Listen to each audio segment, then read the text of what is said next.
talk. And you can see it in the way I walk. And you can tell by the way I drive. You can't tell by the way I fly. Yeah, you can see it in the way I dress. And you should know this by the way I finesse.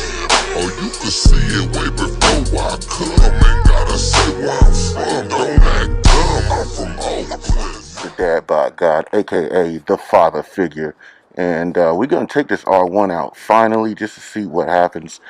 If it does fail, I have a camera set up back there. It's gonna show me when and where that nut comes off. If it doesn't come off, we're gonna just do a series of hard accelerations and decelerations just to see if we can get it to replicate the problem that it's been having. But if nothing goes wrong, I'm gonna be a happy guy, and I'll possibly be starting to take this bike back out and ride around a little bit more. Anyway, let's get it going and let's get on the freeway and see what this bike does.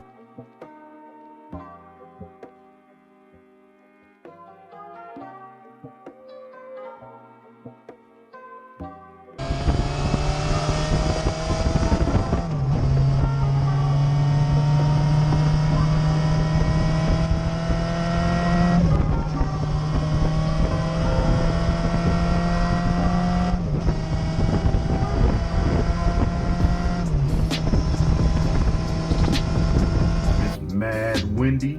It wasn't even worth putting in the audio, but the day was amazing. It was like 65 degrees, felt great, sun was out. It was super windy. The breeze was pleasant though. I really did enjoy it. Getting to go and have a cautious ride. I was still kind of scared that this nut was gonna fall off. So I was just doing regular little gentle stuff that was replicating the issues that I was experiencing when I was taking it to my homeboy house. I mean, everything seemed pretty cool, so as I pulled up to the little spot over here on Mare Island to go chill, I just was kind of listening to see if I heard any scrubbing of the chain on the guard, and I didn't hear any of that.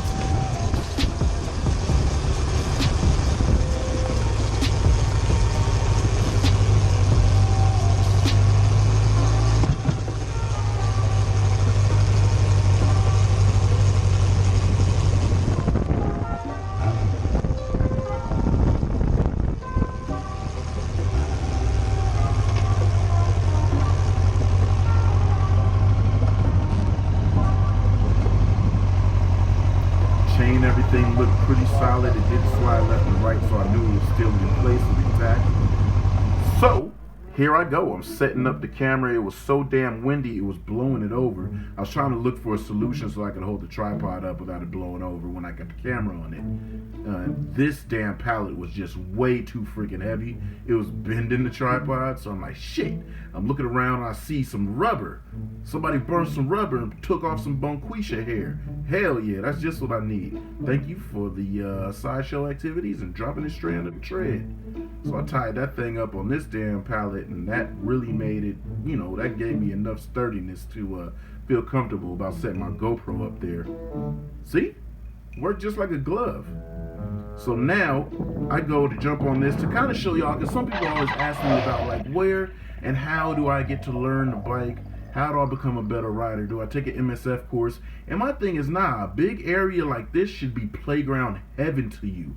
This should be where you ride around and make your U-turns, see how tight you can make them. And I'm just kind of talking about it, but it was so windy that the audio didn't come across. But I'm just making U-turns just to show you, like, U-turns can be real comfortable. This is about the size of the DMV U-turn, actually. And people don't like going to the right because your hand is on the throttle, and that side people trip out about, you know, your throttle hand being close to the tank.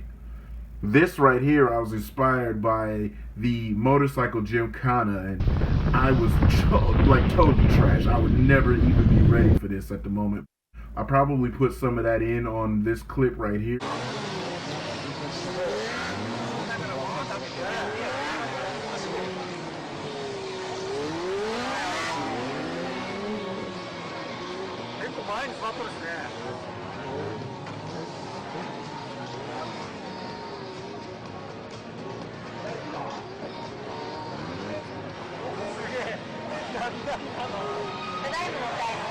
These dudes got their bikes set up to go basically autocross style, balls out around a small little coned course.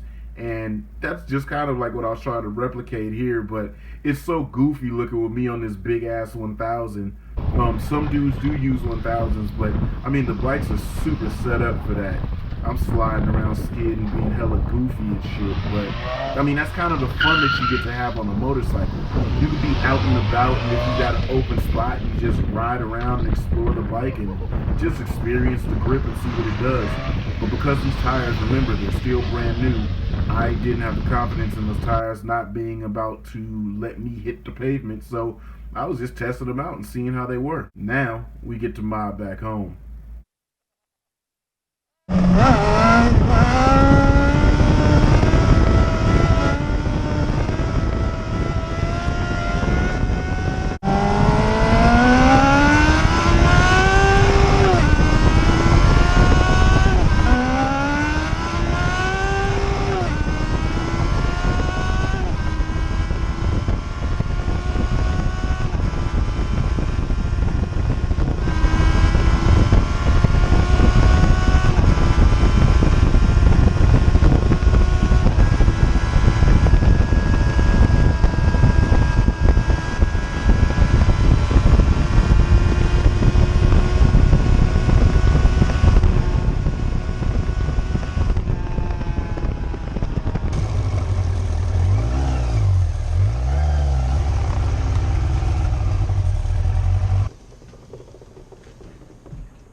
Alright, y'all, back at the crib, and we didn't die. That's a good indication that this might have worked for us. What I am going to do is I'm going to get down, I'm going to take that cover off just to inspect. I got some markings that'll indicate if the problem started to happen or if it was close to happening or whatever, just so that we can see, we can get in there and just see what ended up going on. If everything is good, if everything's A-okay, I'm going to be back confident in riding this bike again. So let's pull this case off and just inspect to see what's going on.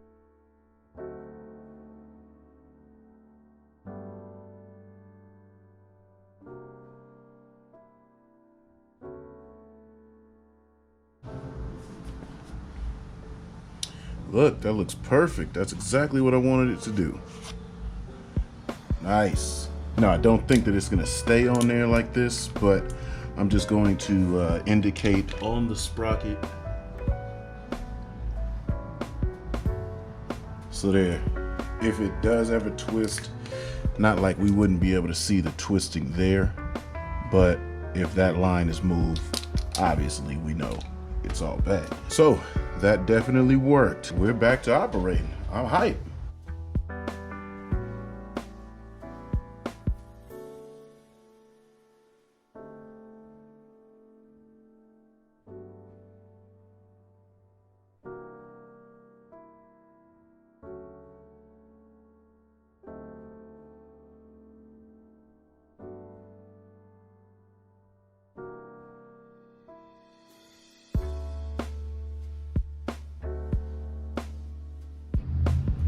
All right, that looks like it's a wrap. Our modification was successful. Tends to be a problem. Some of y'all in the comments have even said that you've had this same situation as well. Other guys in the R1 forums, they've told me the same thing. So everybody's had their own different ways of adjusting and making sure that this shit don't happen again. Some guys drill straight through, screw on their joint and put a cotter pin in there. That could be done, right? And I still might do that. My main thing is just the fact that they come off and they just jettison right out the back of the case and I lose them and I'm stuck right there and I don't want the nut to jettison out anymore. So, I mean, I torque this shit to death. If the shit comes off, it deserves to come off. And if it does come off, this bike, it'll deserve to go. Yep. So I don't want the bike to go nowhere, at least not now, not at the moment. So we're trying to make sure that we can enjoy it back how we were enjoying it before. And I mean, who would have thought changing tires would have caused all of these issues that come up with the drive system? So it just exposed problems that was already there. So anyway, that's done and that's completed. Now this bike can be ridden again. And I also feel like when I was riding, I felt like everything being straight, this clip-on was a little bit more in than this one is. And when I inspected a little bit more, you may not be able to see it from this perspective, especially because of this wide angle lens. If you look at the screws that go in, they're right lined up with the mark right here on the triple tree, which is the clamp mark, right? If you look at this one, it's in about 3 or 4 millimeters. So yes, I did notice that. Yes, it is that serious. Yes, I am about to change it.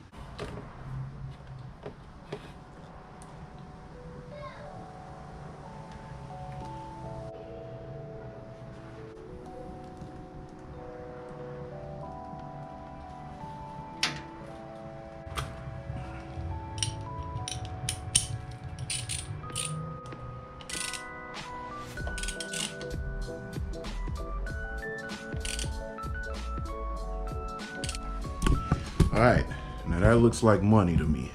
Now, both perfectly even, both at the same exact marking here on the triple tree. That's all we're about to do today. Between getting that perfect and getting that right, we've had a fairly successful situation. I think it's time to ride this thing again. It's time to enjoy it again. And, you know, it's strange that the clip-on will be in perfection, because this bike hasn't gone down. Oh, it's gone down. I forgot. Is that the front brakes?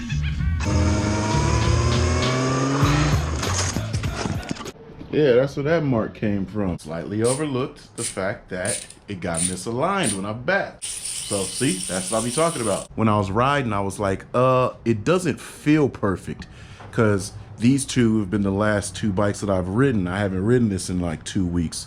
So the feeling of perfectly direct straight clip-ons was the last thing in my head, and this one felt a little off. Crazy. Anyway, yeah. So that's about it with the experience that we gained from this vlog. I hope y'all proceed and have a good day. I'm gonna give y'all 2, and I'll catch y'all on the next one.